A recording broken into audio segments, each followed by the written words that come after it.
अध्यात्म गुरु भय्यू महाराज आत्महत्या मामले में हुआ नया खुलासा। 109 पेज की व्हाट्सएप चैटिंग में पलक और पीयूष जीजू की बातचीत में डॉक्टर आयुषी 25 लाख देकर तांत्रिक क्रिया से कुछ करवाना चाहती थी, साथ ही उनको पागल कर घर पर बैठाना चाहती थी, ऐसा चैट में जिक्र है।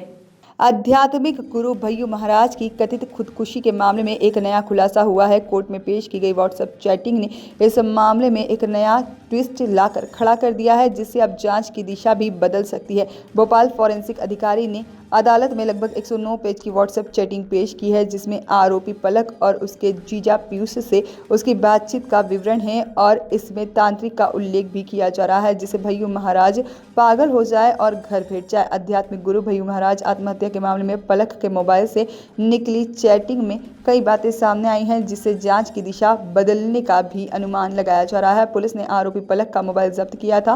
व्हाट्सएप का डाटा रिकवर होने के बाद पता चला है कि पलक ने पीयूष जीजू नामक व्यक्ति से बातचीत की थी, जिसे भय्यू महाराज के बारे में कई बातें लिखी गई है और जिसमें भय्यू महाराज की दूसरी पत्नी आयुषी का उल्लेख किया गया है। हालांकि अब इस मामले में अगली तारीख 3 दिसंबर है।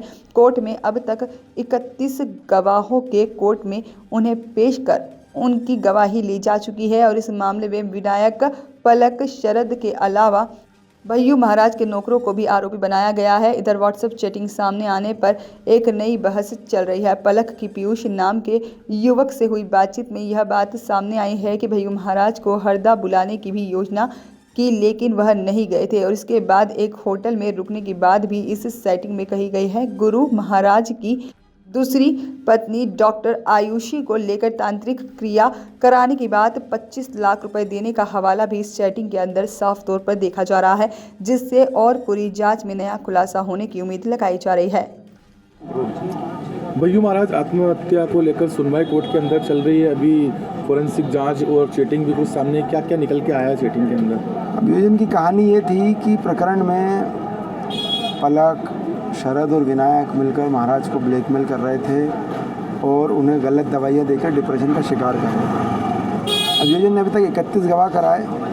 मेरे मत में किसी भी गवाह ने इस बात को प्रमाणित नहीं किया। उसके बाद फॉरेंसिक जांच अधिकारी तिलक राज की गवाही हुई है, जिन्होंने एक मोबाइल से चैटिंग की स्क्रीनशॉट निकाली है। उस स्क्रीनशॉट के आधार पर मैं आपको ये बता सकता हूँ कि उस स्क्रीन चैट में आयुषी द्वारा तांत्रिक किया गया था एक चीज़, उस तांत्रिक से 25 लाख रुपए में डील की गई थी दूसरी चीज़।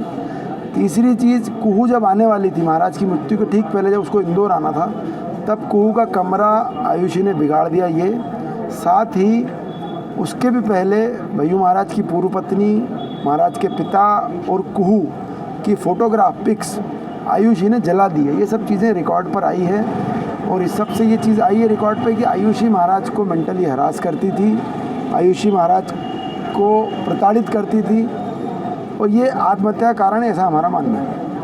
आपका नाम बताइए। धर्मेंद्र गुर्जर एडवोकेट, शरद की ओर से। आया है इसके अलावा चैट में इन सब के अलावा पलक ने बताया है कि महाराज आप शांत रहें, 3 दिन परिस्थितियां ख़राब हैं, पर महाराज से बात नहीं हो पाई। उन 2 लोगों की बातचीत है कि महाराज को अब शांत रहना चाहिए।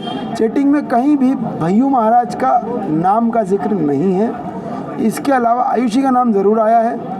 तंत्र क्रियाओं के बारे में बात आई है। मेंटल हरासमेंट, महाराज की स्थिति खराब थी, वो खुद से गोलियां 10-10, 20-20, 5-5 गोलियां एक साथ खाया करते थे, ये जिक्र आया, जो खुद महाराज लेते थे, कोई उन्हें देता नहीं था। किस किस की चैटिंग सामने आई है, किस किस से बातचीत? पलक के मोबाइल से निकली है चैट, ऐसा अभियोजन का कहना। हमने बाद में क्रॉस एग्जामिनेशन में पूछा है कि किसी भी मोबाइल में कोई भी डाटा ट्रांसफ़र किया जा सकता है, तो पलक की और पीयूष जीजू की ये चैटिंग है। आपका परिचय? धर्मेंद्र गुर्जर, आरोपी शरद की ओर से।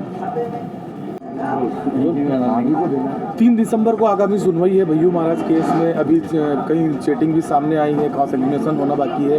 किस तरह की क्या लगता है, क्या साक्ष्य सामने निकल कर आएंगे? नहीं, क्रॉस एग्जामिनेशन तो कंप्लीट हो चुका है। 3 तारीख जो है वो मुलजिमों के बयानों के लिए लगी हुई है। मुलजिम बयान हो गया, अभियोजन अपना साक्ष्य समाप्त कर दिया, अभियोजन मुलजिम बयान हो जाएंगे, उसके बाद आर्ग्यूमेंट। अभी तक क्या कहानी सामने आई है? अभी तक की जो अभियोजन ने जो भी आरोप लगाए थे, वो अभी तक अभियोजन हमारे अनुसार अभी तक प्रूव नहीं कर पाया। इसमें कुहू का और इनका क्या रोल निकला? जैसे जिस तरीके से आयुषी और कुहू का भी विवाद सामने आया, हाँ, तो क्या रोल निकला इसमें? वही आपस में दोनों माँ बेटी की बनती नहीं थी।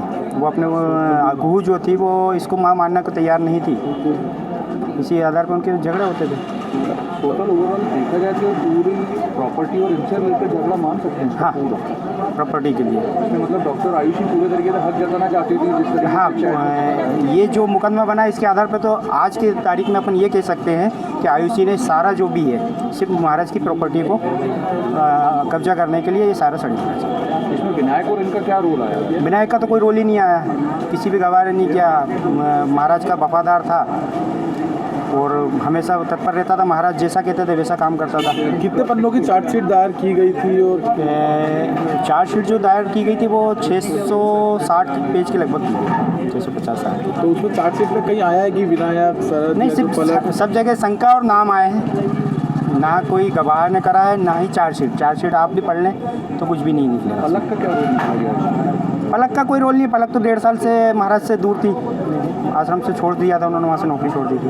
उनकी फोटो वगैरह भी कुछ वायरल हुए थे जिसमें ब्लैकमेलिंग का भी नहीं, जिक्र वो पूर्व के हैं, आप साथ में काम कर रहे हैं तो आते ही हैं, वो तो कोई जनरल बात है, वो कोई इतना बड़ा तो चार्जशीट में ब्लैकमेलिंग का ये सब भी जिक्र नहीं, कोई जिक्र नहीं आया, जिक्र आया है, बाकी कहाँ से हुआ है, कैसे ब्लैकमेलिंग करते थे, ये कोई भी कहीं रिकॉर्ड पे नहीं है।